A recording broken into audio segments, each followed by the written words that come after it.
Ladies and gentlemen, dear listeners across the HoloNet, welcome to another exciting adventure and fun time to be had by all in our new episode of Shadowrunnin on Empty.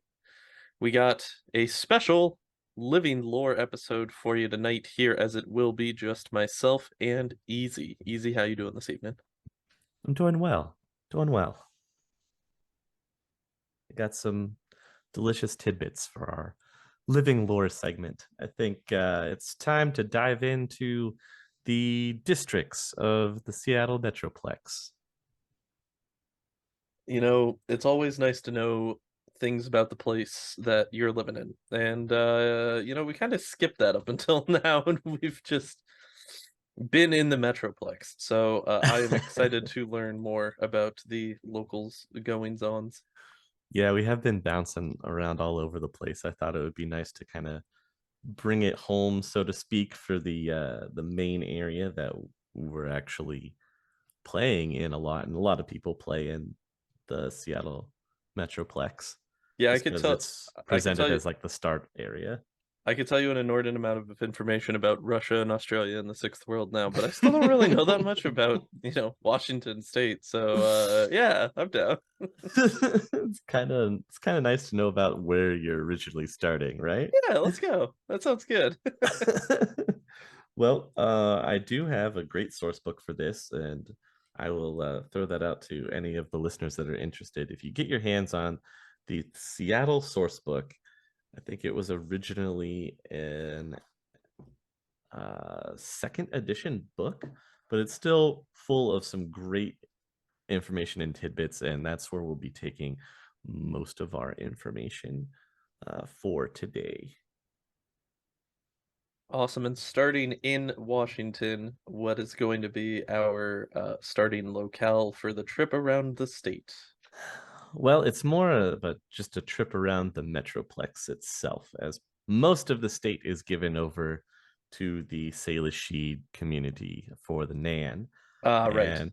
and Seattle, the greater Metroplex area, is what's left for the UCOS as their only port city on the Pacific.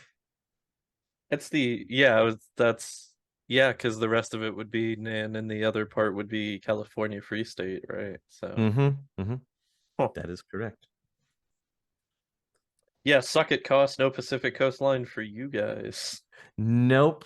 No, they don't. Takes longer to get everything from overseas. So today we're going to start with everybody's favorite, the good old Redmond district. Woo. This is titled A New Hope for a Troubled District. Starting with Redmond, just at a glance, their population is estimated to be around 498,000, with the majority of that, of course, being human. Then the next highest percentage is orc, followed by elf, and then dwarf, troll, and other round out the remaining just 1% each. I like the prospect of dwarf troll and other. I don't know why. Of that population, 79% of it is below the poverty level. Hmm. Yeah, that checks out for the Barrens. There's only 22% of the district given over to any kind of corporate presence. I have a feeling that most of that is probably like old burned out buildings that used to be that are owned by megacorps now but aren't used anymore. Or training facilities, maybe. Or training facilities or taco temples. Those are the three Yes, taco things. temples. Mhm. Yes. If that counts towards towards why can I not think of the company now? Anyway, they're the 22%. I don't know, does Taco Temple incorporate as a corporate entity in that way? Or uh, I think we added them onto as technology. Is that right? yes, yes, as an Aztec, but I'm saying is like would that count as like the 22%? Like does a As Taco corporate Temple take affiliation? up like yeah, Uh, is a Taco Temple like 0.5% of a corporate affiliated I don't think landmass? so. Oh, I okay. don't think so. When we're talking about corp So we're talking affiliation, legit infrastructure for yes, megacorps. Okay, yes, cool. All that's right. yes, that's what we're going for the corp affiliation. Gotcha. Okay. So for Redmond, the Seattle Metroplex, for all its beauty and splendor, is not immune to the problems that plague other major cities. Hmm. One of the most pressing of these is the plight of its almost 1 million poor and homeless. Yeah, that makes that makes sense. And their numbers are growing. Mm-hmm. These unfortunates first turned whole blocks of housing into squatters' camps that scarred the city skyline, with whole, quote, communities eventually emerging. Seattle has two such large districts where poverty is handed down from father to son and desperate crime is a fact of life. The two districts have been run down for so long that they are known simply as the Barrens.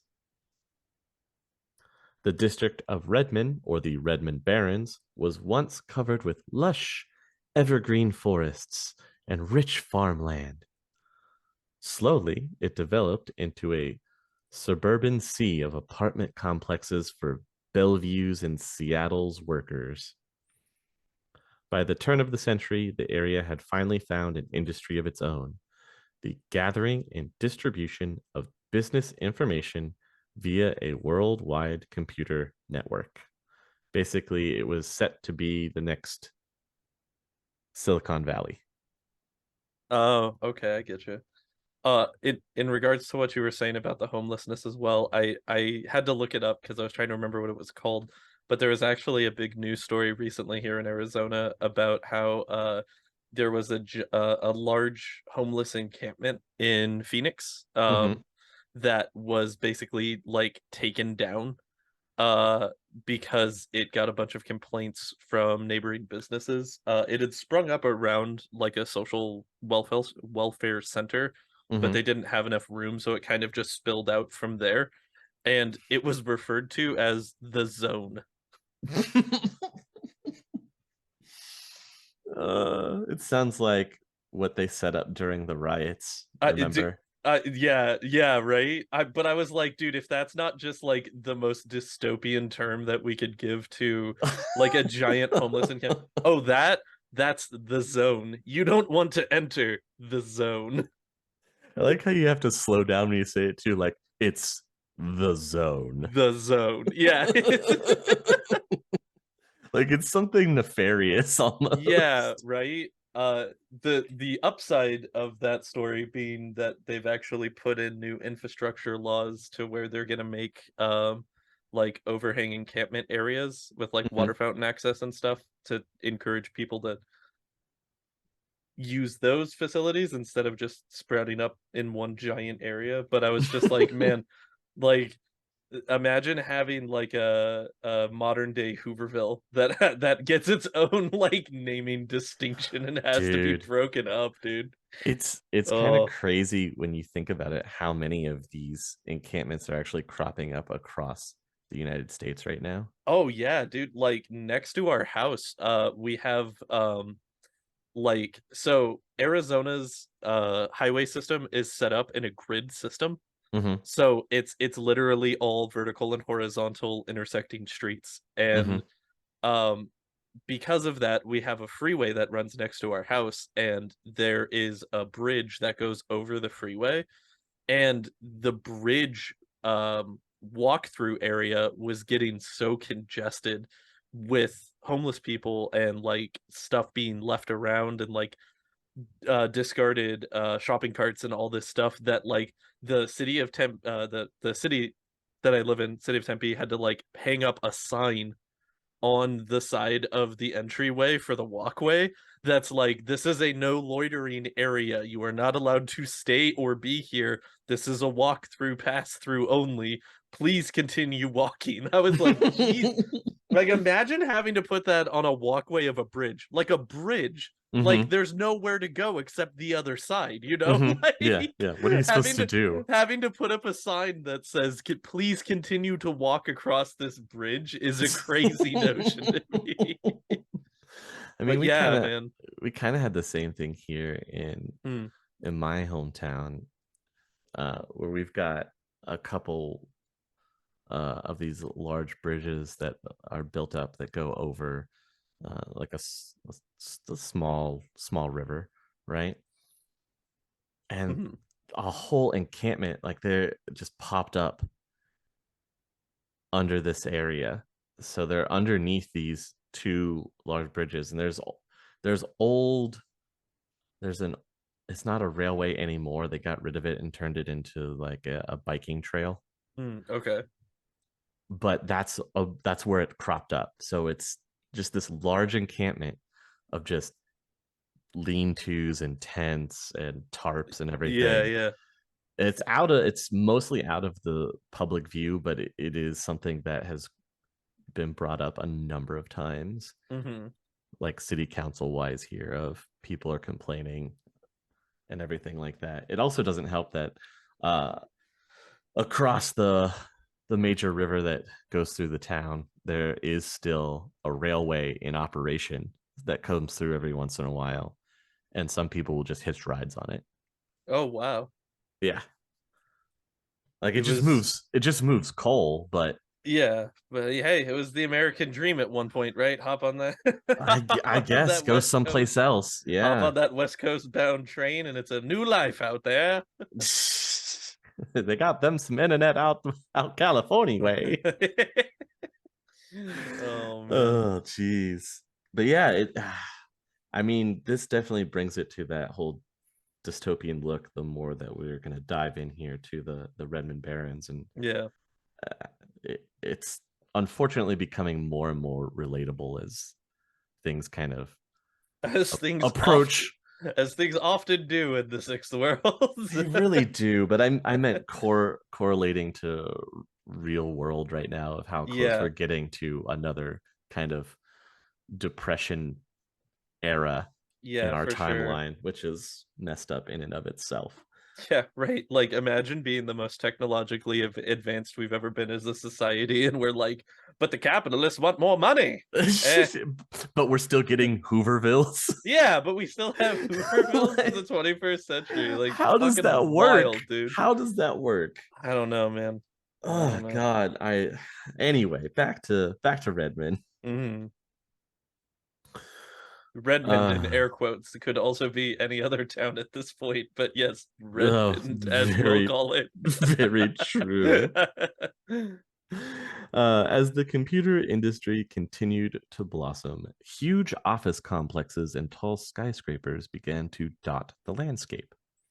Unfortunately, then came the computer crash of 29, where a deadly virus ripped through the global computer network, crashing Redmond's industry almost overnight.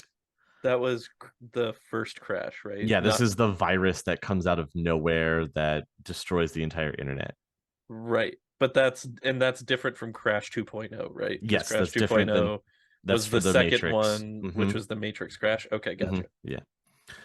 The river of information stopped flowing, then it dried up completely. 80% of the district's businesses collapsed, taking with them a district government that could not cope with the sudden calamity. Jesus. It was a full scale panic. Most Redmond residents who lost their jobs fled to Bellevue, which had also been hit hard by the crash but was still surviving. Within days, the economic lifeblood of the district was gone. Lured by stories of abandoned apartment houses and unguarded grocery stores, Seattle's homeless began to pour in. This, in turn, created more flight and more empty buildings, luring still more homeless. Only now are they beginning to see a change for the better. Last year's financial figures showed that for the first time in almost 20 years, the number of new businesses opening up in Redmond was greater than the number that failed. Hey, there's a Main Street location in down near the college in near ASU. Like the main Hmm. street that is next to ASU uh is called Mill Avenue. And we have a consistent joke about the fact that like the number of new businesses per there every year is higher than the number of businesses that's retained there. Hmm. So I just find that very funny that it's like, yeah, that's the same exact thing. Like literally every time that we go down there, we have to walk around at least one lap and just be like, all right, what's not here anymore? What's still around? Where can we still go? Visitors are advised to travel into Redmond only via one of the tours offered by Metro Transit Tours. It Hmm. would not be wise to ignore the element of danger in the streets. I'm sure it'll be fine. one of one of the quotes left is all the abandoned buildings, all the darkened alleyways, the scavengers, the survivors. No wonder they say that paranoia is not a problem in the Barrens. It's a way of life. uh yeah, that's fair. Another resident comments that Redmond is a violent place where possession of the smallest bit of food or the cheapest trinket can be reason enough to die. A weekly convoy of trucks delivering food to the district's few grocery stores always causes riots, as squatters risk death to try to stop the trucks so they can steal the food. Even at its most quiet, the district is a seething, angry mass that could explode at any moment. Most of the humans in the district still harbor a passionate hatred for all metahumans. This racism stems from the computer crash of 29, when the first flurry of rumors blamed metahumans for the disaster. Human supremacy groups such as the Humanist Poly Clubs, the KKK, and the Order flourish in the district, Mm-hmm. spreading their gospel of hatred and racial purity to receptive crowds.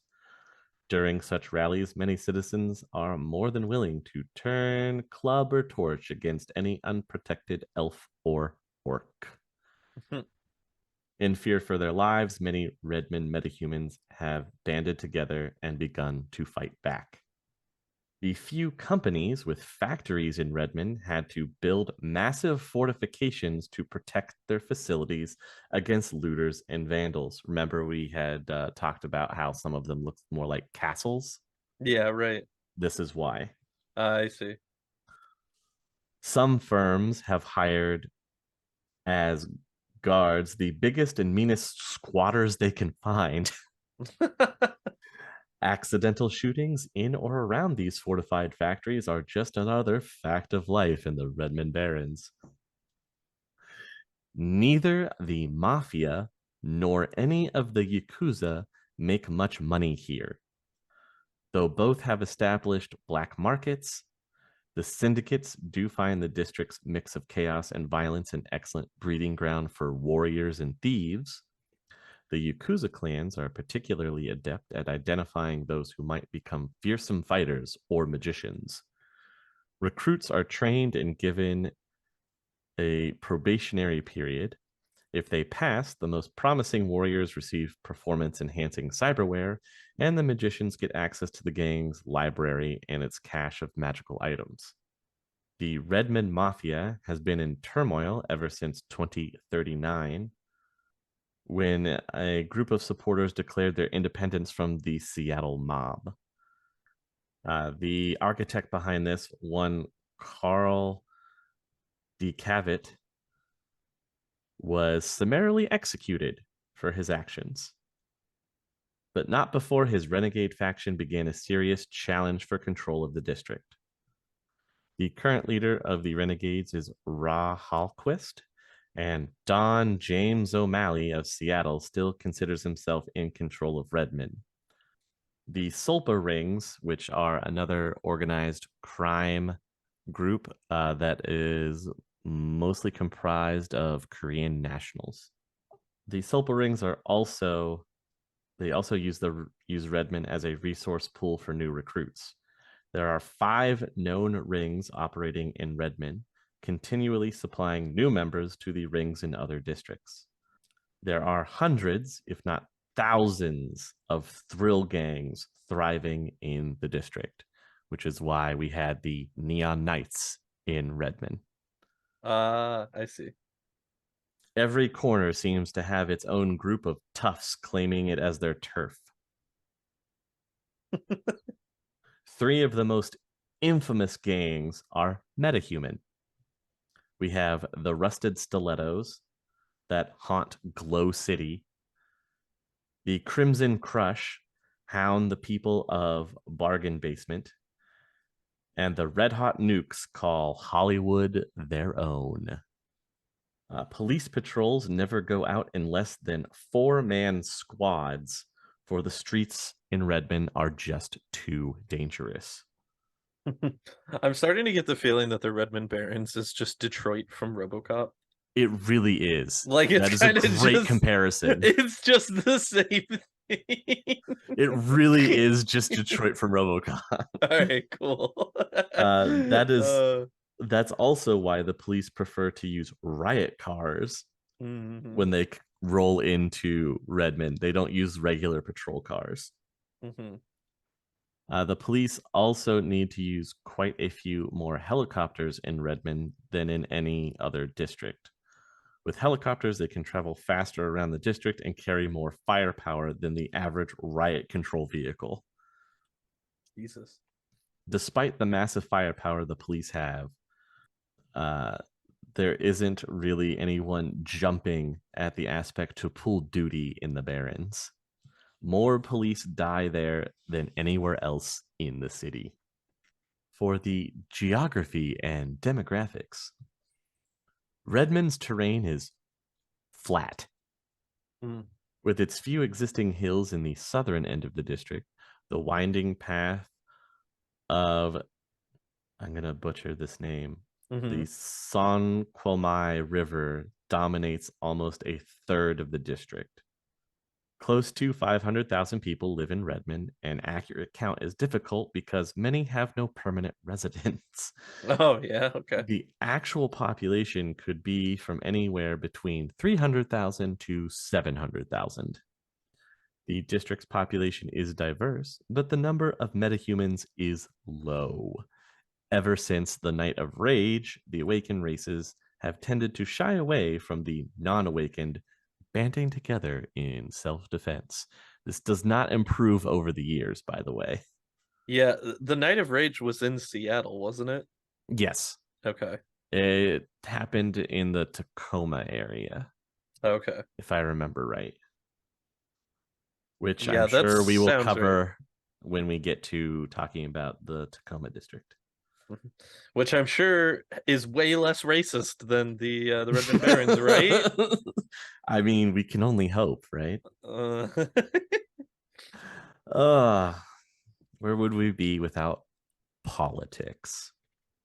you're probably better off, but I don't know. The mayor of Redmond is one Jeffrey Gaston, Mm. upon whose shoulders the awesome responsibility of rebuilding this economic wasteland. I gotta be honest, I'm surprised that the Barons even has a mayor. Like I I would mean, have. I guarantee you he doesn't actually live in Redmond. Oh no, absolutely. His office probably isn't even in Redmond, but I If it just is, it's on like the very, very edge of the border. yeah, like I just like I was just hoping that the concept would just be like I don't know if there was like a state count or like I don't know like a metroplex council meeting or whatever like they had to send representatives. They just send some gang member from like one of the gangs to go for the Redmond parents. Mm-hmm. It's all just a bunch of like corpo dudes in suits sitting in an office. Then just a member of the nukes just walks in. I'm here for the 2 o'clock meeting. I heard that we have discussions to be made about local infrastructure.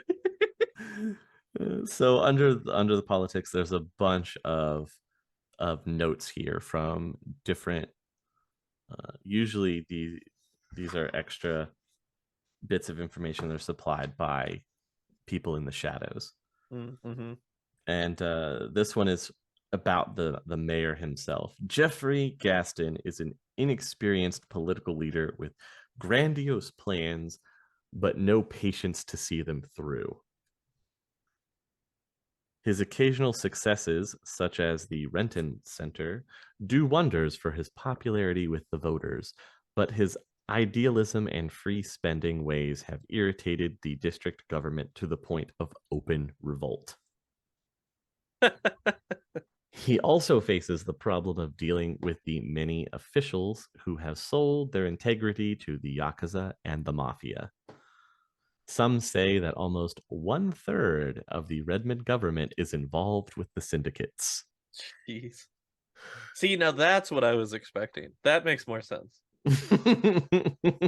Right? That makes a lot of sense. Yeah, that checks out. It's almost meaningless to talk about the local government in Redmond, however, for most of the district isn't really governed at all. Only the small strip along the district's border with Bellevue shows any trace of respect for law and order. An occasional Lone Star patrol is the only sign of police control in most of this urban wasteland. And that small strip that he's referring to, that's close to Bellevue, is usually what is referred to as Touristville. Ah, okay, I getcha. I'm also really hoping that like the patrol car that they mentioned is like it's like literally one car that's become like an infamous patrol car, but even then, it's like an empty car. Like like it's like a remote, like the windows are tinted so you can't see it, but it's It's just just a drone car. yeah, it's just a drone car. It's a fucking Johnny cab of a cop Mhm. car. It's like car 54, where are you? Yeah, exactly. They're like, oh, there he goes driving by again, man. That guy's consistent, never misses a day. And it's like, yeah, there's no one in there. They just booted up and he's on patrol. Oh man. Another fact here is though recent reports that new businesses outnumber failing ones are true, it would be foolish to say that Redmond's long depression is over. The cooperation of government and corporations, so vital to a healthy economy, just doesn't exist in Redmond. That depression is just getting started. Let's go. Without help from the district government, it's a struggle to stay alive and afloat in the commercial world. The few successful businesses do so only by selling illegal products such as chips. In addition, many petrochemical refineries, chemical plants, and medical recycling centers make money by selling inferior products to unscrupulous megacorporations who in turn sell the products elsewhere. Okay, when you say chips, are you talking about like data chips or are we talking about like potato chips? So we're talking about data chips like Okay, beetles and things like that. For a split second, I thought we were talking about like actual potato chips, and I was like just imagining the dude on the street corner with the big trench coat. He's like, "Hey man, I got what you need. What, sour cream and onion? You like sea salt and vinegar?" Are you a Lay's or a Ruffles man? I know what Doritos. I know a Dorito fiend when I see one. I got what you need. You looking for those hot new 3D Doritos? Oh god. Oh man. Don't let your chips be bound by with a third dimension, my guy. You want Funyuns, you go across town. Yeah, you think I sell that shit here? I'm a reputable salesman. Funyuns spits on the ground. My God. Oh jeez.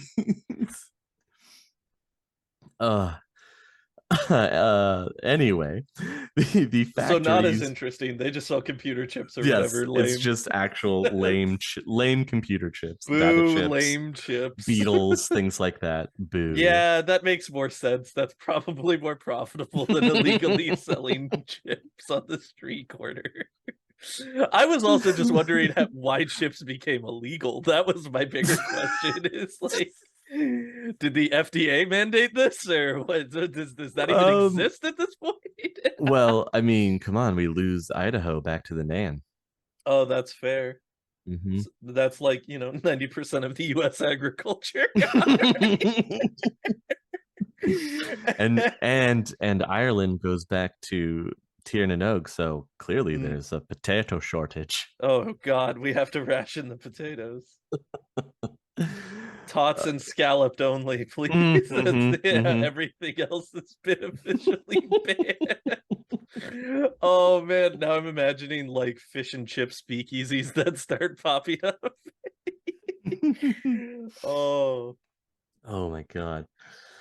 Oh, the factories make the Barrens' bleak landscape look even uglier. Their rusting metal towers continuously spew out poisons into the air. The people call the factories toxic castles, Mm, and they do resemble Gothic structures surrounded by their own moats of poisonous filth. mm. Ironically, these factories generate the little honest money earned in Redmond. These are just industrial factories in general, or these are the Yes. factory? Okay. I didn't know if I missed if these were the factories where they were No, building all the illegal shit, but okay, no, so these no. are just These, actual factories. yes, but they do look like toxic castles. I mean, that's kind of cool. I'm not gonna lie. Like, uh, Setting up shop in the district poses special problems for a corporation. One is the need to keep the factory and its workers safe, hence the high walls, electric fencing, and armed guards. yeah, that's if I'm gonna work in a factory, those are the three things minimum that better be on location. Especially with a large homeless population that's trying to take over. Yeah, yeah. Yeah. Like on-site healthcare, who needs it? Mm-hmm. A union office, never heard of it.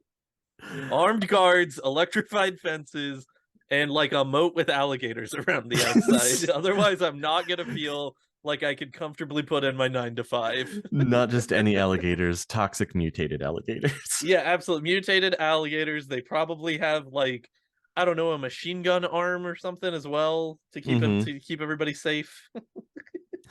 Another difficulty is the transportation of materials to and from the factories. Mm. Desperate squatters know the value of these materials and they will go to any lengths to obtain them. That's why most Redmond factories use either helicopter and tilt rotor aircraft or the river to ferry materials in and out. And then it just turns into like Waterworld, where people are just trying to ransack all of the Basically, ships to get the supplies from them. Oh, another thing that hasn't been mentioned is the illegal traffic in body parts. ooh, fun. Untold numbers of squatters living in the Barrens have ended up on a shopping table. Hired thugs go out to find their targets, knock them over the head, and drag them back to some back alley butcher shop where they slice the poor guy up 8 ways to Sunday to be sold to rich SOBs who want to live forever. Gotta get, you just got that new promotion at the Maker Corp. You gotta get yourself a blood boy. How else are you gonna stay in power? Almost the entire district of Redmond has been rated as an E security rating by Lone Star, which is their lowest rating. Oh, well, that checks out. I'm surprised that Lone Star even sent someone to the Barrens long enough to be able to give them a grade in the first place. Well, let's talk about their neighborhoods. Oh, The first one we have is Redmond, aka Touristville, okay. And this is the North Shore line, the one you were talking about? the one closest to Bellevue. Yeah, this is the Closest to most Bellevue. Okay. well developed and orderly section of the district, due mostly to the presence of the Capitol building and the proximity to Bellevue. All of the district's tourism is confined to this one area. Those who want to see the rest of the district will do so at their own risk. Indeed, this lower class neighborhood seems like heaven compared to the rest of the district. Next, you have Rat's Nest. Rat's Nest is located in the North Seattle Garbage Center in Redmond. This huge open air garbage dump is home to nearly 1,000 people who live in huts amid the mounds of trash. Many claim to be shamans of the rat totem, hence the area's name. I like to imagine that it's like just like it's like the worst cult that you've ever seen. It's just like dudes in t-shirts and they're just like, we are here to worship the rat. And it's like, what exactly does that mean? We live in garbage. We take that which society has deemed unworthy. uh And then you've got the one guy there who's just like, I'm here for the turtles, bro. Listen, the rat cult is really trying to make a difference, okay? We've Okay. actually recycled a bunch to the betterment of the society. Greg, you're not helping us. We're trying to recruit new members. Go back to filing or something, please. There's always Greg. File Oh, the all right. trash. All right, man. I got, those recycle reports aren't going to take care of themselves. Jesus, Greg, he's good for our public image, but sometimes he really just gets on my nerves. Anyway, where were we? Yes, the rat god, he would smile upon you. That Greg, he just creates a hostile work environment. They tell you not to take your work home with you, but I swear every night Greg drives me to drinking.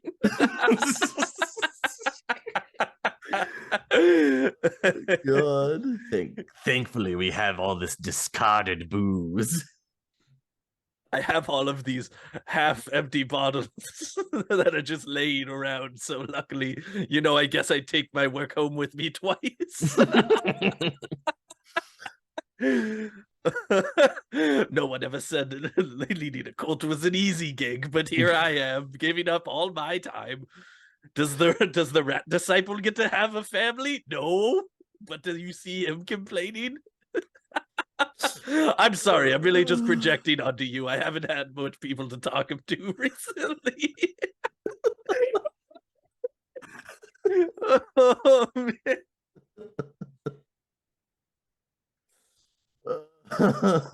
Wait, where are you going? Come back. I haven't told you the best part yet. The only reason it doesn't always smell of dried, terrible feces here is the copious amounts of Axe body spray we have. Luckily, that also winds up in the trash more often than not. I swear that the things that some people will get rid of. Wait, where are you going? Come back here. We're not done yet. More from Rat God. We haven't told you yet about our comparable fedora collection. Every new member gets one. And customary trench coat, that you may spread the word. So what? The trench coats are put together in patchwork patterns.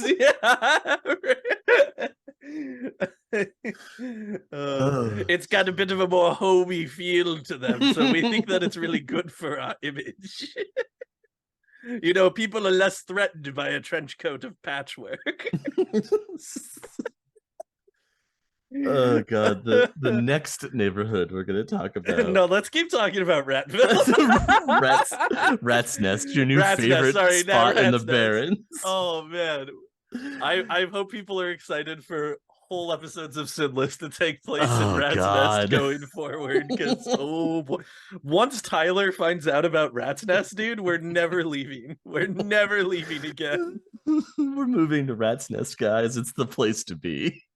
That's probably where Zero retired to. Oh god, he lives in Rat's Nest now. He just since he with his has taco truck up on cinder blocks. It's more of a restaurant at this point once they took the wheels.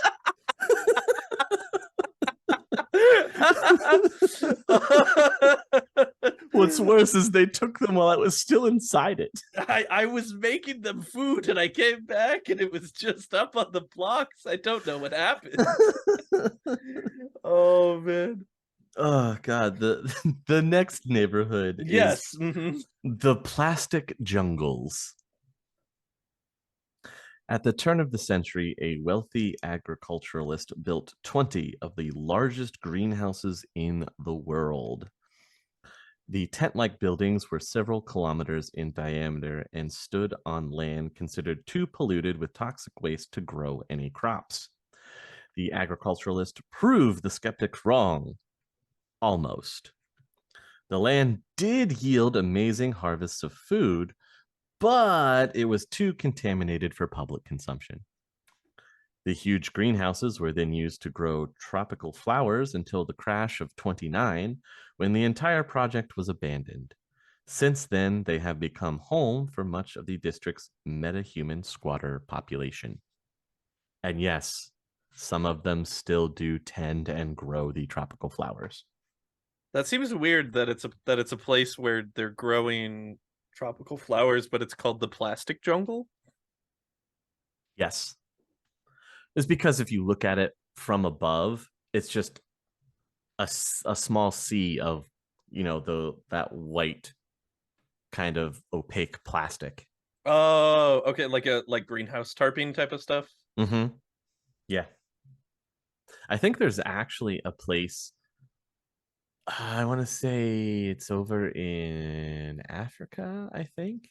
Like real world today, you can go and look on Google Maps, and there's this spot that you'll find that just looks like a weird hodgepodge of white and gray. And if you zoom in on the Google Earth view, you'll see that it's a large area of greenhouse. Oh, interesting. Mm-hmm. I forget where it's at, but I know you can find it on Google Earth. Huh. I will have to look that up, and I will try and get that to you guys to where the actual location is. Oh, But okay. that's what it would be comparable to. Huh, that's cool. The next district that we're going to visit in the Redmond Barrens is Glow City. In 2013 of the Shadowrun timeline, Trojan Satsop, a nuclear power plant, suffered a partial meltdown, contaminating Beaver Lake and the surrounding land for kilometers. Not the beavers.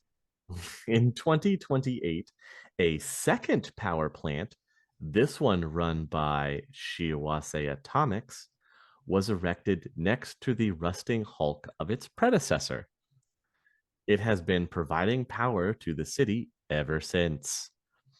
After the crash of 29, squatters began to build their hovels on the contaminated lands, despite the government's repeated attempts to remove them. The government eventually gave up and let the squatters remain. Since then, the squatter population has tripled in spite of the extraordinarily high rates of cancer related deaths and infant mortality from the radiation. That sounds about right. I hear that Chernobyl's got real cheap real estate these days if you're looking for an investment and land to invest in. Yeah, you want some land to invest in? It's only got, double-headed deers and fish with way too many eyes. You'll be sitting on a gold mine 70 to 80 years from now once it's like partially usable again as actual environment. Oh God. Yeah, it's still got a long way to go. Oh yeah. Next up for neighborhoods, you have Bargain Basement. Bargain Basement used to be the location of some of the best apartment complexes in the district, but that was before the crash. Today, the buildings are in decay, requiring illegal hookups to keep their power and sanitation systems working. Bargain Basement is now the site of street markets and bazaars offering all types of goods. Mafia and Yakuza black markets flourish here. After that, we have the actual places of interest for the Redmond Barrens. So wait, prior to the crash, why was Bargain Basement considered the best place to live They in had the some of Barrens? them. They had some of the most like up-to-date apartment complexes of the time. Oh, okay. So They it's were just the newer, modernized yeah, they were apartments. the newer, swankier apartments. And then the crash happened, and everybody left. So I see. they're still standing. It's just Now you they're need illegal more hookups. Yeah. the illegal hookups, which is what we were trying to get back in Jotunheim, right? Like we Yes, were that is trying to correct. patch in. Okay, cool. Similar system. Similar system. So, how about some hotels in Redmond, huh? Uh, are they all coffin motels? Are there any reputable chain hotels in the Redmond Barrens? Well, you've got Redmond Center Hotel. It's considered a luxury hotel and has a mid-size restaurant. This plush hotel is right in the middle of the Redmond Center, which is going to be in Touristville. Its rooms are excellent, yet not unaffordable. The Redmond dining room serves excellent Salish American food at equally good prices. Mm, that does sound nice. There are rumors that a Yakuza clan is blackmailing the manager into spilling all he knows about the entire Renton Center. This can only mean that the Yaks have their eye on something. And don't be surprised if it turns out they're looking to gain control of the entire Renton Mall. But that shouldn't be too hard to do based on, current day mall infrastructure. I bet if, just give it like 2 decades, they'll be fine. The next hotel on the list with any kind of notoriety is the Novelty Hill Sleep and Eat. It's a cheap hotel that has a mid-sized restaurant.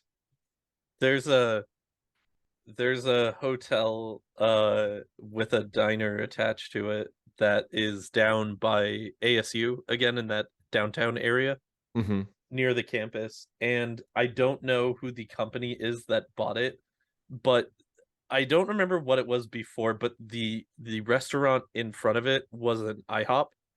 That was like their partner restaurant for the hotel.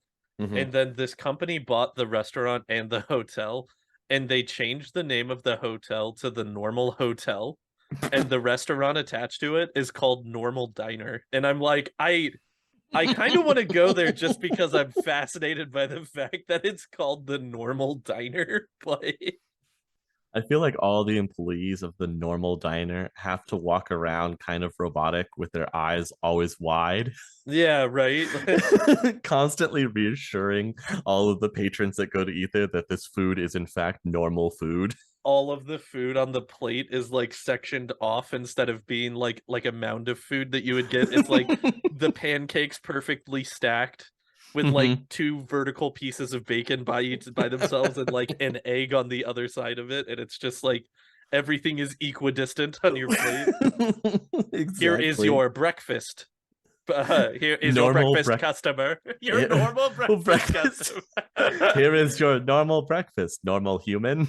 Is there anything else normal I can get you? Oh man. Perhaps you'd like some freshly squeezed normal orange juice. I would love it if like all of the condiment bottles were also like it just was like normal ketchup. Like it's a bottle of Mm-hmm. ketchup and then just a white label on the front. It It just says has, yeah, normal ketchup. it has Like no brand. It just yeah, says normal. yeah, normal salt, normal pepper. Like Normal maple syrup. normal maple syrup. No, maple syrup's too fancy for the normal diner. Come on now. That's Oh, it's even just normal syrup. That's yeah, right. there you go. That's maple syrup. That's an extravagance, sir. We need normal syrup here, What would please. make it even weirder if it's just like very, very small print towards the bottom of the bottle. It's just like normal ketchup for human consumption. For human consumption. Human is all capitalized for some reason. Is this Oh is god. this does this mean for consumption by humans or with humans? I don't understand. The answer is always just yes. Ketchup is for consumption. Oh, okay, cool. Thanks for clearing that up. I gotta go. Uh, Something terrible is about to happen. well, if I do ever make an excursion to the normal diner, I'll let you Please, know what I find. please document it. Okay, will do. So Novelty Hill Sleep and Eat. Mm. It is a cheap hotel that has a mid-sized restaurant. This is a typical Redmond death trap. Inside what used to be a warehouse are rows and rows of sleeping cubicles stacked 15 high without proper bracing. The cubicles are seldom cleaned. Only when the stench becomes unbearable does the owner decide to bring out the disinfectant and hose down the cubicles. Oh God. In addition, the building has no fire alarms and is not guarded. Wait, I'm sorry. Is this an office space or is this a living quarters? This is a hotel. Oh, this is a hotel. Okay, so it's a capsule hotel. This sounds No, like a a, capsule hotel. a coffin hotel would be better than No, no, this. no, no. But do you Oh, know, yes, yes. I know like, what you're yeah, talking yeah, about. Yeah, yeah. like in Japan, they have like the The capsule capsule. hotels where it's literally just like a fucking like 7 foot by 3 foot tall bed hmm area. They're like, here you go.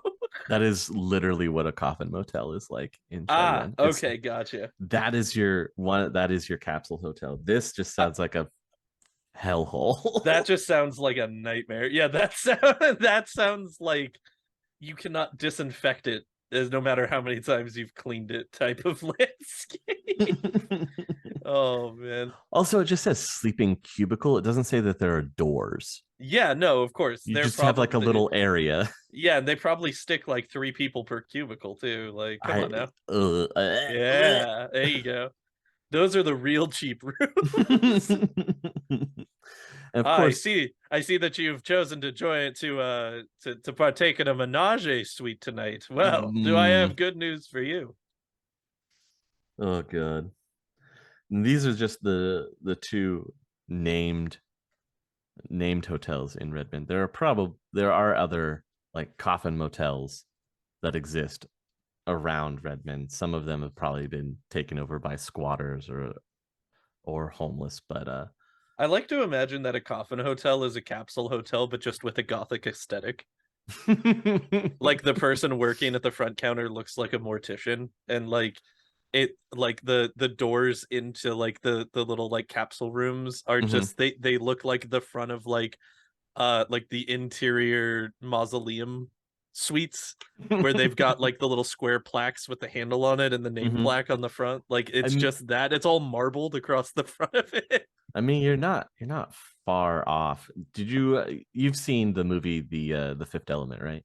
Yeah, So you know where they do that scene where they get on when they're on the plane. the plane. Yeah, Yeah, yeah. that's about what your Okay. average coffin motel would look like, where Do they you've hit got everybody in there and you have like the roller mat on the bottom. It's just that the whole interior would be just slightly larger. do they hit you with the customary 9 p.m. knockout gas in order to make your stay more comfortable? I wonder if some of them do. And definitely not because they're gonna like steal your organs or something. Don't make it nefarious. It's not Yes, weird. clearly this is not an organ harvesting coffin motel. Yeah, no, it's cool. It's just we do it for you, you know? We hmm do Yeah, yeah. Instead of you having to take any melatonin, we just spray knockout gas into your. yeah. Melatonin included. There's an asterisk next to the melatonin. May not actually contain melatonin, Guaranteed 8 hours sleep. but guaranteed to cause sleep. Yeah, right. Uh, so, how about some places to eat in Redmond? Other than the taco temples? Other than the taco temples, the restaurants and bars, there are actually quite a few. Mm, One such location is called the Banshee. okay. Uh-huh. It's a nightclub. Music, drinks, a bouncer. Nothing really sets the Banshee apart from any other bar in the Plex, which is exactly what makes it a popular place. It's said that anybody who wants to meet without calling attention to themselves like it at the Banshee. And for the right money, a private room is available in the back. Another small restaurant bar is Crusher 495. Crusher 495 is owned and operated by orcs, which is why the bar is so often the target of racist attacks. The owners chose to fight back in an unusual way. They have gone out of their way to gain acceptance in the neighborhood by loaning customers money, taking sick people to the hospital in the bar's van, and other kindnesses. The place has built up quite a following of human supporters. So it's a neighborhood mafia organization, as it were. Or it's probably just, I wouldn't say that it has mafia ties. I'd say that because Well, of the way I mean, meta-humanity is like oppressed, it's one of those places where they came yeah. together, but then have outreach to their local community to kind of become this protected place. I guess I mean mafia more in the sense of like it's a self-governed kind of like neighborhood organization Mm, instead of yeah. not necessary not saying that it's like criminally attached or anything like that, but Mhm, mhm. it's cool that it's like a self-governed like safe haven place. That's cool. Next, we have Downfall. I'm sorry, The Downfall. Oh, thank you. It is a bar. Mm. Compared to the other bars in the district, The Downfall is a fairly safe and pleasant place to get a drink. The air is clean, the lighting is good, and the people, mostly magicians, are civil. Wait, so is this a magic bar?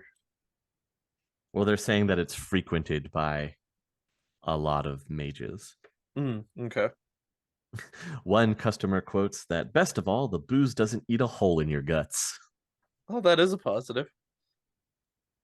I'm assuming that if you went to the orc bar that they probably their whatever is on tap is probably pretty strong. Yeah. Next, we have the Redmond Phoenix House. It is a mid sized restaurant and bar. This first class restaurant typifies a growing spirit of pride and confidence within Redmond. This is a Japanese American cuisine at its finest. Definitely not without any kind of ties to the Yakuza. No, never. Not even a little bit. Yakuza? Who said Yakuza? I don't keep moving. Next on the restaurant list, we have Yoshiro's, which is a small restaurant and bar. Yoshiro's is still the predominant restaurant type in the Barrens, serving soy dishes that crudely approximate natural dishes and sue beer made from soy byproducts That sounds awful. that tastes as cheap as it costs. Sounds about right. I can't imagine it doesn't. Ugh, just sounds like a place I would never want to go. It's the impossible restaurant. It is the impossible restaurant. This Uh this is the future vegans want. oh my god. Next, we have the Jackal's Lantern, which is a Oh, bar, well, I couldn't tell. a tough bar for a tough crowd. Welcome to the Jackal's Lanes and how tough are you? The lantern fits right in with the rest of the Redmond Barons. Come in for a shot and a beer and be careful when you turn your back. I ate a bowl of nails for breakfast this morning. Oh, that ain't so tough without any milk. Whoa. Go right in, sir. Oh man. Yeah, I imagine it like the bar from SpongeBob. The salty spittoon. The This is our salty salty spoon. spittoon. Yeah. How tough are you? Welcome, welcome to the Jackal's Lair. How tough are you? uh, Next, we have The Joke, which is another bar. The Yakuza run this little bar on the ground floor of what must have been a beautiful apartment tower before the crash.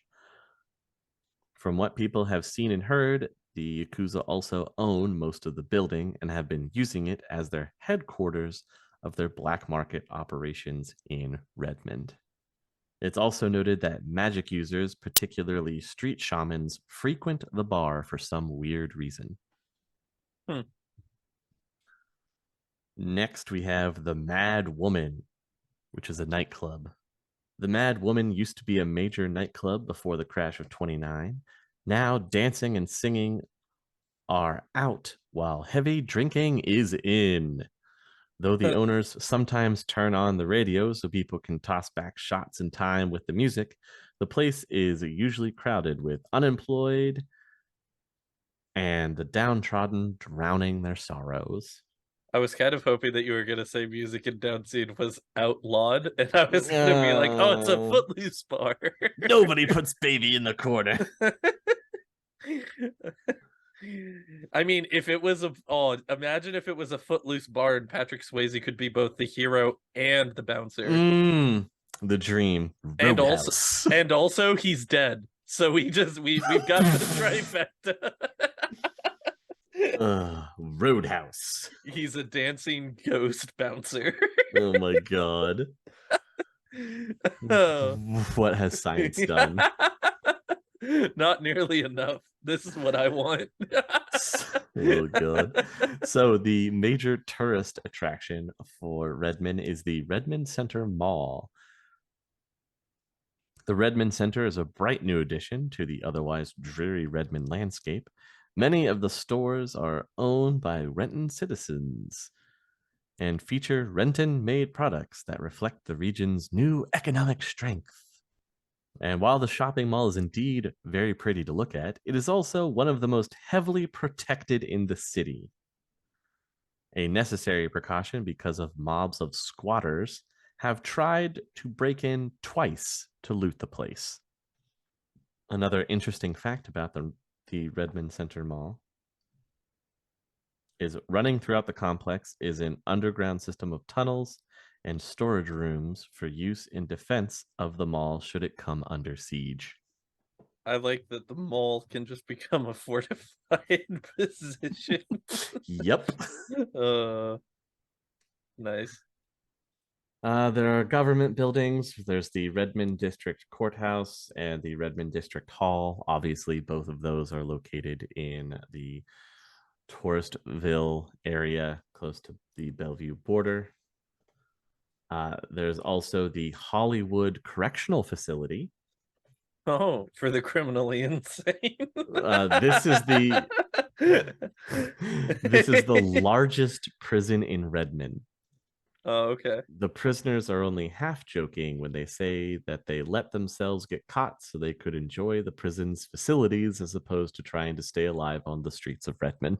I mean that, there's some truth to that in general, I would say. So businesses also located in this location that somehow still are, you know, I guess Functioning. functioning is Hmm. functioning is the best way to put it. We have the Carnation Seattle Ranch. Oh, that sounds exotic. Carnation Seattle, the nation's largest dairy company, owns and operates a major dairy ranch on land that straddles Seattle's border with council lands. This is possible because of the company's good relations with the Salish Sheed. The ranch employs company dairymen and Salish ranchers. According to the agreement between Carnation Seattle and the council, all but those employees living on the far outskirts of the sprawl must return to the city every night. Numerous heliports help facilitate this transportation. That way you don't have to travel through Redmond. I mean, it sounds like you just do it by boat, right? They do it mostly by helicopter or VTOL. Oh, well, I guess that's fair. You fly to work basically. The other business, one of the other I businesses. like to imagine that the VTOL still like lands in front of the house. Honk the horn for the carpool. It's like, all right, I'm coming. Hang on, I gotta put my shoes on. Sadly, you probably have to go to a heliport that's close by. Yeah, I guess so. Hollywood SimSense Entertainments. Mm-hmm. This factory manufactures cheap SimSense rigs and thousands of even cheaper SimSense chips. Most of these are filmed right here in Hollywood's own studios and lean toward the gory or pornographic. Mm-hmm. Hollywood SimSense has been linked with illegal distribution rings of highly addictive BTL chips. So far, Lone Star and other federal authorities have been unable to gather enough evidence to take any action. I like that it's just got like the most generic name possible as well. Mm-hmm. Then you've got Life Easy Appliances. Hmm.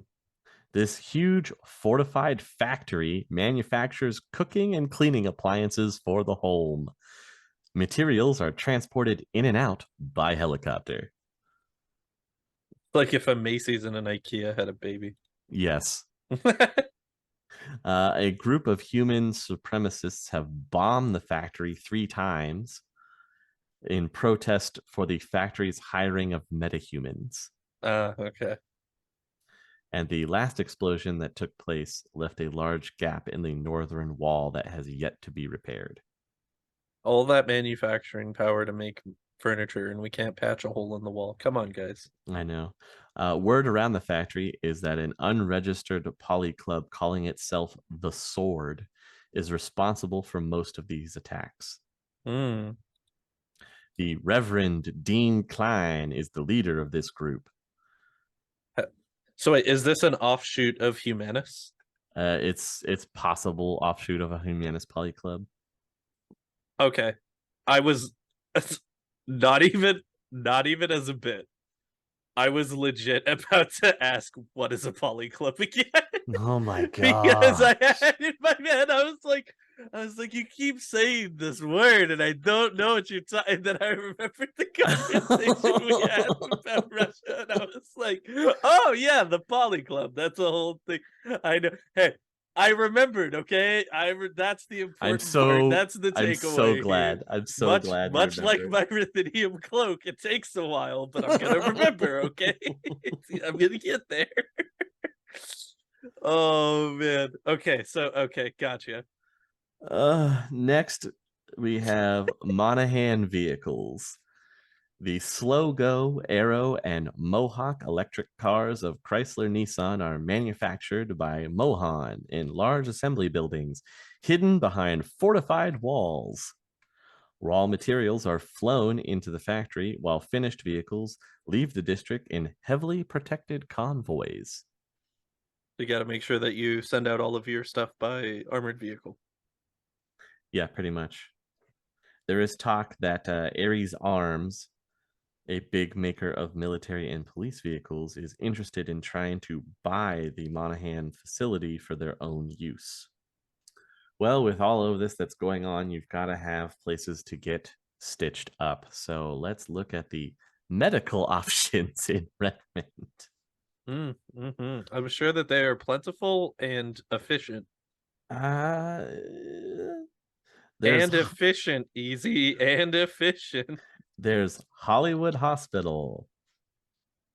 This small hospital is typical of those in Redmond Barrens. Most of the staff are not fully licensed doctors.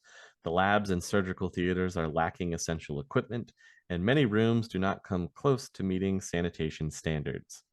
Heavy security is another unfortunate fact of life for any Barrens hospital to protect itself from radical polyclubs, chip heads, and thieving squatters. The hospital must employ armed guards at all times. Apparently, the administrator of Hollywood Hospital was a combat surgeon with the MCT Armed Forces before they bounced him because he gave aid and comfort to the enemy. Look at that. Somebody that actually believes in the Hippocratic Oath Yeah, in the imagine sixth getting world. kicked out for being a good guy. Like, what'd you get kicked out for? I did my job. Dude, I was just doing my job. Just did my job and I didn't like that. Oh, good. You've got Redmond General. This Uh-huh. large modern hospital first opened in November of 2049 and quickly became the center of healthcare for the district. The UCC shows its concern for the people of the district by making large donations every month to the hospital's outreach and emergency services funds. The Redmond General staff is definitely not as clean and well polished as their hospital facilities. There's strong evidence to suggest that 3 surgeons run profitable and illegal body shops on the side. There are also plenty of rumors about the morgue doing a brisk business in body parts. And this is not too surprising, as many patients at Redmond General do not have any next of kin. Mm, Oh, I it's can fair. see down here that you are here by yourself. Oh, that's too bad. And it's weird. Underneath that, it says you're an organ donor? Hmm. Crazy. Well, we'll definitely be back to check on you in about 2 hours. Like the doctor puts on a gas mask as he walks out. As he walks out. As he walks out of the room. Next, we've got this one's my favorite, Dr. Bob's Quick Stitch Clinic. Ooh, okay. Uh-huh. I trust Dr. Bob. This patch 'em up, take your chances medical clinic is known throughout Seattle as the place to go for fast and on the QT repair. Considering the desperate types who might require such services, security is extensive. But you can rely on good old Dr. Bob. Good old Dr. Bob. Then we've got some miscellaneous locations. The first being the Skeleton, which is a nightclub. In fact, this is the district's hottest nightclub. Redmond's best musicians trek to the Skeleton in hopes of attracting the attention of the music agents who are always there. The club also attracts rich young people from Bellevue who enjoy the thrill of, quote, slumming it in Redmond. Uh-huh. Poverty tourists. Gotta love them. That, of course, is located in Touristville. Of course. Next, you have the Body Mall, which is a hospital. Why do I feel like I just heard you say that with air quotes? It's a hospital. Not too long ago, a group of street doctors banded together with some muscle to take over an abandoned Redmond hospital and open up a chain of body shops. Other doctors soon joined them, creating an entire mall where each body shop competes to offer the best prices to its customers. There are more than 10 body shops in the building. The prices are usually 10 to 20% below those found elsewhere in the Metroplex. So it's a swap meet for body modifications. Mm-hmm. That's pretty amazing. I'm not gonna lie. I think that's my favorite thing we've talked about today. The That's body that mall. that's dope. I You go do there, compete for prices, find the upgrades that you're looking for. do you guys out in your area, do you guys have like swap meets? Do you have like an equivalent of that? It's like a outdoor it's like an outdoor yard sale, but it's like stall based. So it's all a bunch of different stalls that are all next to each other and it's people just selling whatever. Yeah, we call them flea markets. Flea market. Okay. Yeah. Okay. So I just like the concept of that where like you go and you're like, yeah, I'm looking for like a new arm mod, this one's not really doing. Oh, I can hook you up. They're like some dude 2 stalls down. He's like, don't go to that guy. Don't trust that guy. He He's had two got bad patients gear. die on him yesterday. Yeah, on an arm transplant. How does that even happen? Come over here. I'll show you what I got. I love it. It's so good. Basically, you go here, you got to know how to haggle. Oh, dude, that's 101, man. That's where you learn it.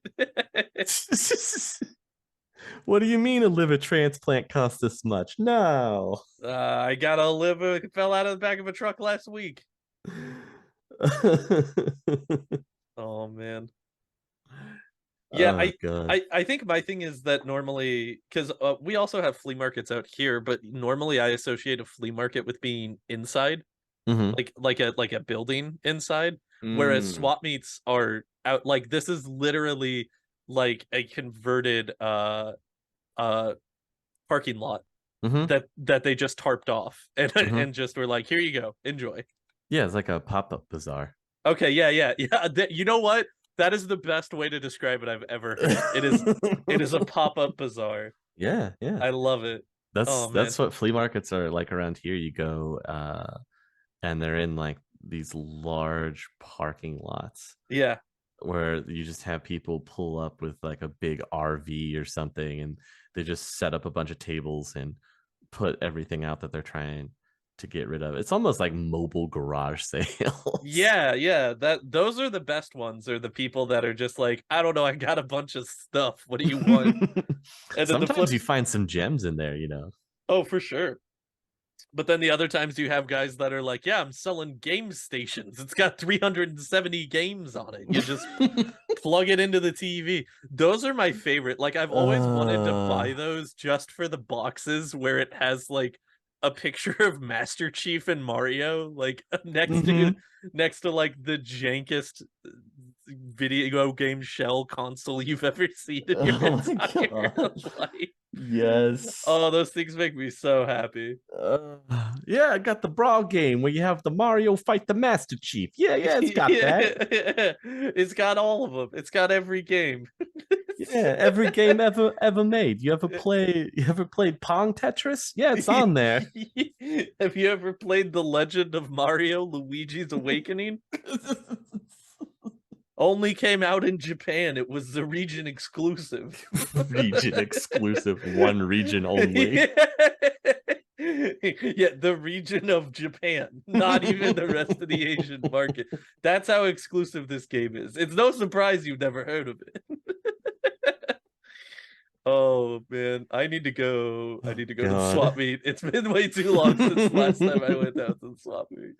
Well, if you get Uh, one of those game stations, you'll have to let us all know how it turns out. oh, I'm sure it will be well worth the money. I bought it, I plugged it in, it asked me to pay $5.99.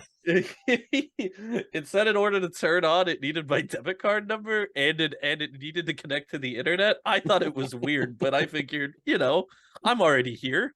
What's the worst that could happen? Anyway, they took the house. Oh God.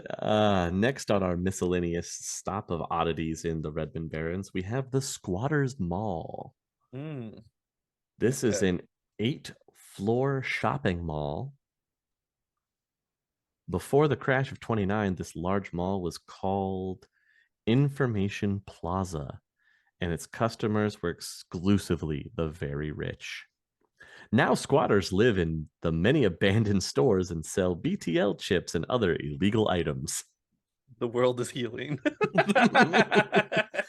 That's weird to think about. It's an 8-floor mall that is Uh-huh. now just full of squatters. I mean, what else are you gonna do with them, man? Like, if a company's not I gonna tear that, guess. I saw a post that was like jokingly referring to abandoned mall sites should just be turned into retirement home for Gen X and millennial people, and then you Mm-hmm. just convert it into where it's like, all right, well, I have bingo at 4, so I'm gonna go down to the Suncoast Video and take a look at the new arrivals wall. But like legit, dude, like imagine if you just took all of the abandoned mall locations and just turned it into like some type of supportive housing system for homeless people. It would Like work out. It would it work would out real actually be well. super efficient. Mm-hmm. So I think that that's a really good idea. And I like the fact that even more that this was an upscale mall and they're like, no, no, this is for us now.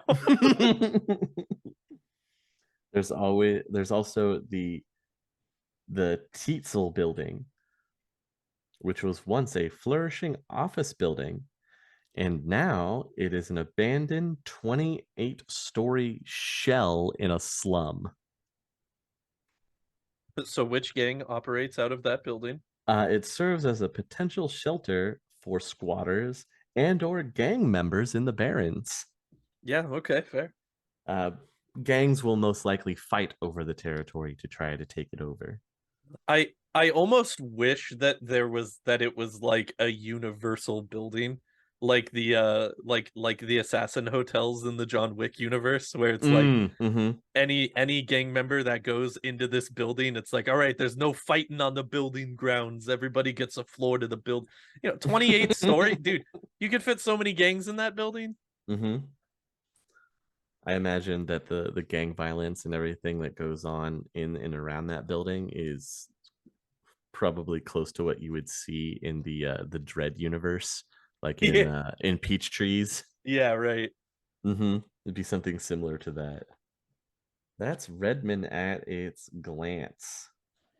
Does that give you a little bit of better understanding about the this particular district of the Metroplex? Yeah, I think one of the things that I don't know why, but in my brain I never fully put it together. I always thought that Touristville was like a separate part of the Metroplex. I don't know Hmm. why, but I never assumed that it was just a part of the Barrens. I kind of just assumed it was its own area separate from it. So it makes way more sense why we end up going to Touristville so much in Sinless now that I know that it's literally like right around the corner. Yeah, it's right there. Yeah. I mean, it's a small stretch uh that borders with Bellevue.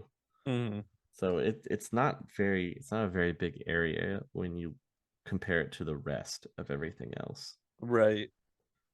And the Seattle Ranch, I'm just confirming, is all the way over. It shares a border with the Nan, the Salish Seed. Mm.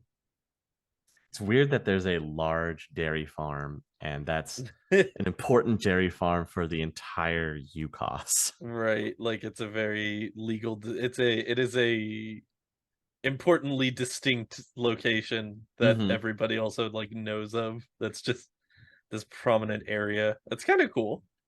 Yeah. It's just weird to think about being in Washington.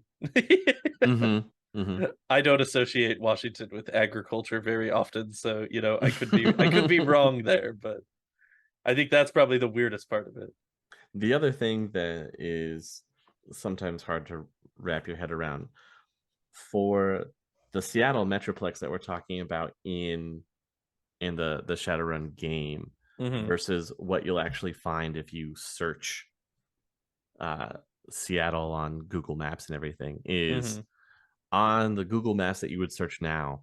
Seattle is actually a combination of Seattle, Tacoma, Redmond, Mm. Sahomnish. There are all these, districts Yeah, that yeah. exist in Washington that they're in Washington State, but they're their own places right now.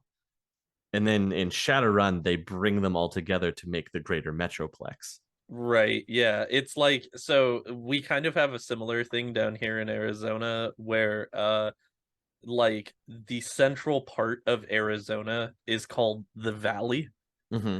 and the Valley is an encompassment of like Phoenix, Mesa, Chandler, Ahwatukee, Tempe, like Scottsdale, like all of these cities that basically like Phoenix is in the middle, and then all of these other cities just kind of branch out from there and are Hmm. connected. And then once you get outside of the valley is where you get to where you have to drive like an hour in any direction to get to any other city, like major city. So I kind of get that like the density thing of just being like, no, this is the area, this is the metropolitan area, and then nature. Only ours is horrible desert that wants to murder you. And not like, cool Pacific Northwest woods. Hmm. I will say, I think that my biggest takeaway from learning more about Redmond in general is definitely that you do not consistently make us fight for our lives in this gang-ridden hellscape that is apparently the like the Redmond Barrens. Like the entire time that you're describing this thing, it's literally like I imagine like an old lady walking out of her apartment and immediately being mugged by people, and I'm just like, I'm glad that we don't deal with that actual like level of violence where anytime we want to do something, you're in the background rolling for like encounter dice and you're like, I don't Hmm. know what happens when you go out to the Barrens today.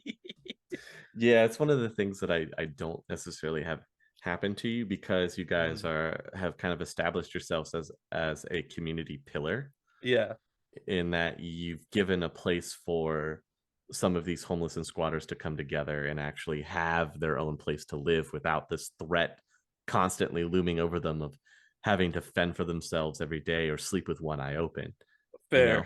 Yeah, I get So you. that's one of the reasons why a lot of the group that you guys have managed to cobble together in the Sinless show, like there's a lot that goes into working and making sure that your little slice of the Barrens runs and doesn't experience some of the stuff that happens elsewhere.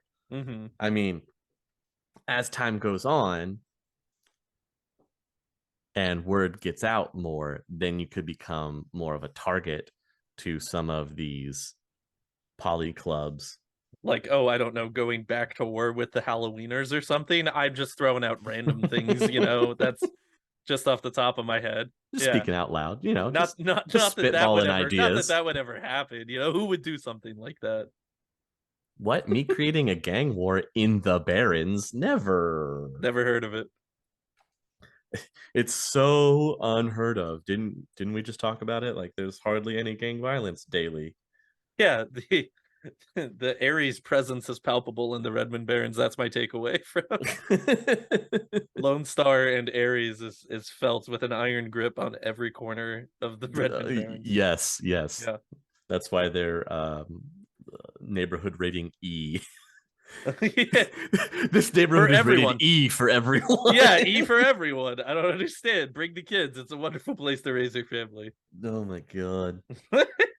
That brings me back to another point too, where we talked about how there are a lot of like thrill gangs that just pop up in the Redmond Barrens, and that was one of the inspirations I had for creating the Neon Knights. And Mm, when I made them in the Barrens, and this is for some of our listeners that have asked about it before, like what do the Neon Knights do? How are they a hmm gang and everything? hmm When I created them, they were originally started out as like a thrill gang that happened to really like neon bright colors, right? And the underglow that you can put on bikes hmm and everything, and kind of the Arthurian legend, hmm right? Where they actually saw themselves as little bits of protectors of their community. Right. But they're a gang, so that protection comes at a price. Right. Hmm. So some racketeering and protection money is initially how they get started. A little shakedown every now and again. Yeah, but they provide the protection. So Right. some people are actually happy to pay it because that Hmm. means somebody's going to be watching their property, Yeah. which is real rare or almost unheard of in the Barrens. So Right. that's how they kind of get their start. I'm sure there's some petty crime that they also engage in, like Yeah. raids into Touristville, like shaking down some of the rich kids that come there from Bellevue, maybe some kidnappings I'm from sure that Bellevue. they've stolen their fair share of radios out of unattended cars. Yeah, or tried to hijack maybe some of these convoys that leave factories. Hmm.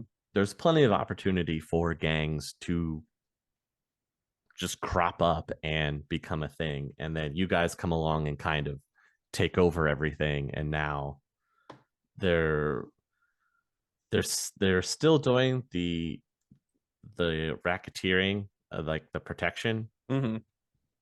as the Valkyries, but now they've tended more towards raiding the convoys than actual extortion for money for protection. Hmm. We're taking the money. We're getting our main money and income from megacorps and not the people. Yeah, that's kind of the stint that they took. But Hmm. that's a brief look at the gang that I specifically made that cropped up in the Barrens. Nice. My own little kind of special I twist. So I appreciate that of all of the gangs that we've managed to substantiate into long-term storytelling, it's the one that you made was the one that ended up sticking the most. Like the other two ones that we dealt with, they were just like, yeah, whatever, we'll just kill him. And then the Neon Knights come along, and I'm like, wait a minute, I have better ideas for these guys. well, the other ones were just trying to make inroads into the area, remember? Right. Yeah, yeah. Oh, that's true. The So Neon Knights they're the only ones that were originally there to begin with. yeah, they're the ones that actually Right. had turf there that originally was there. Right. The other ones were just trying to make inroads into the area. So back and forth, and that was to answer the questions that have been raised by some of our viewers and listeners. And I figured that now would be an appropriate time to kind of give them a little backstory on my own Yeah. personal created gang. And if anybody ends up incorporating the Neon Knights into your own campaigns as well, please mention so in the Discord. Let Easy know how you use them, because it's always cool to see stuff like that. Yeah, and feel free to use them too. I 100% endorse using any of the made up stuff that I bring into my campaigns. If you think it's cool and you want to put it in yours, feel free to use it. But tell me how you do, because I'd be interested. I always like hearing the other side of storytelling. There you go. That is Easy's OGL 2023, guys. So you won't nobody will get sued if you Oh use the god. Neon Knights. Feel free. Free use. We're all trying to build the Shadowrun community. Yep. So But uh, remember that if you make merchandising, Easy gets 10% off the top for all Neon Knights merchandise that's sold. Make sure that you give him a TM shout out into any printed documentation containing the Neon Knights, such as homebrewed modules. And yeah, it's just simple stuff. You know, who doesn't want that? thanks for the little shout outs there. Uh-huh, yeah, of course. Fantastic. Fantastic. Well, that's all I've got for you. I expect that in Sinless, we're probably going to be making stops to some of these places now that I've brought them to light. um, I can only imagine what would happen if Kaze ever finds himself in the rat's nest. The rat's nest. Honestly, the rat's nest isn't even where I want to go. I want to go to the flea market now because, like, Oh, imagine. bargain basement? Yeah, I want to go to Bargain Basement, man. I want to see if I can find like a good, cheap importer for textiles, and then get that hookup for Nova Well, Hot. I think that that might be a way hey, better there's excursion. there's always an angle, right? And I it's a black market and squatters bazaar, so look, I've got 2 ranks in negotiation now. All right, I got to put it to use somewhere. I'm gonna put it to use, and this is the best part for it. Yeah, hey, listen, make the best money is the money earned legally, you know? Mm-hmm. It's weird to say as a Shadowrunner as that is, but if you understand my character's arc, maybe it makes a little more sense. That's true. Crime is overrated, kids. So, Legitimate business fronts is the way of the future. legitimate business is where it's at. Start your own LLC. Brows and bootstraps. God damn it. That's how we're doing this. uh Wow. Well, guys, that is our look into the Redmond district at a glance. Let us know what you think. Are you okay with the way that the Barrens kind of shakes out? What do you think about some of the special places that we have talked about or the attractions that are there in the Barrens? Obviously, there's a lot of black markets and underhanded dealings. I wouldn't be surprised if a version of the Shadow Mall doesn't show up from time to time in the Barrens. But this is our first look of our living lore segment into one of the Seattle Metroplex's districts.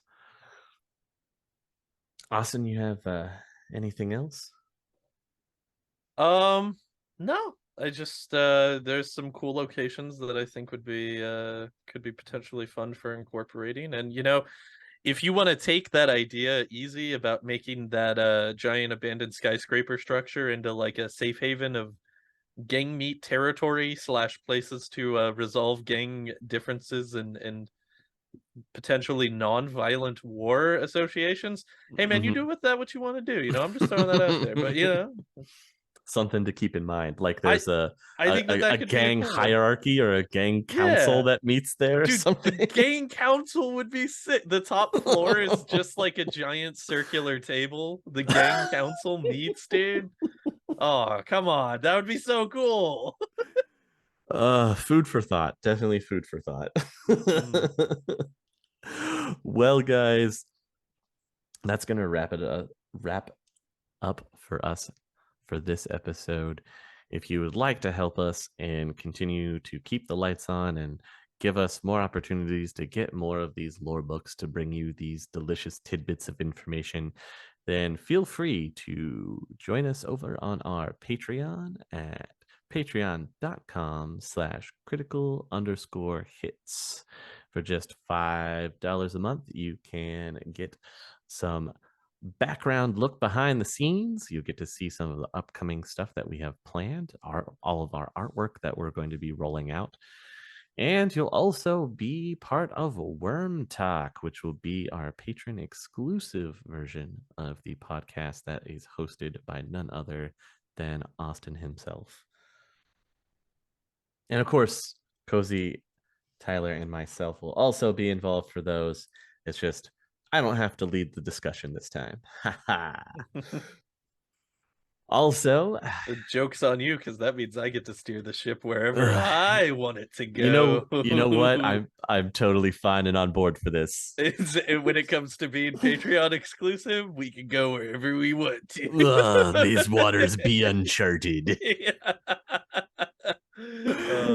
Oh man, guys. Also, if you're listening on Spotify or any of the other podcast streaming services, be sure to give us a thumbs up or a star rating and share it so it can get out to the other people that are interested in learning more about the shadow world and the sixth world.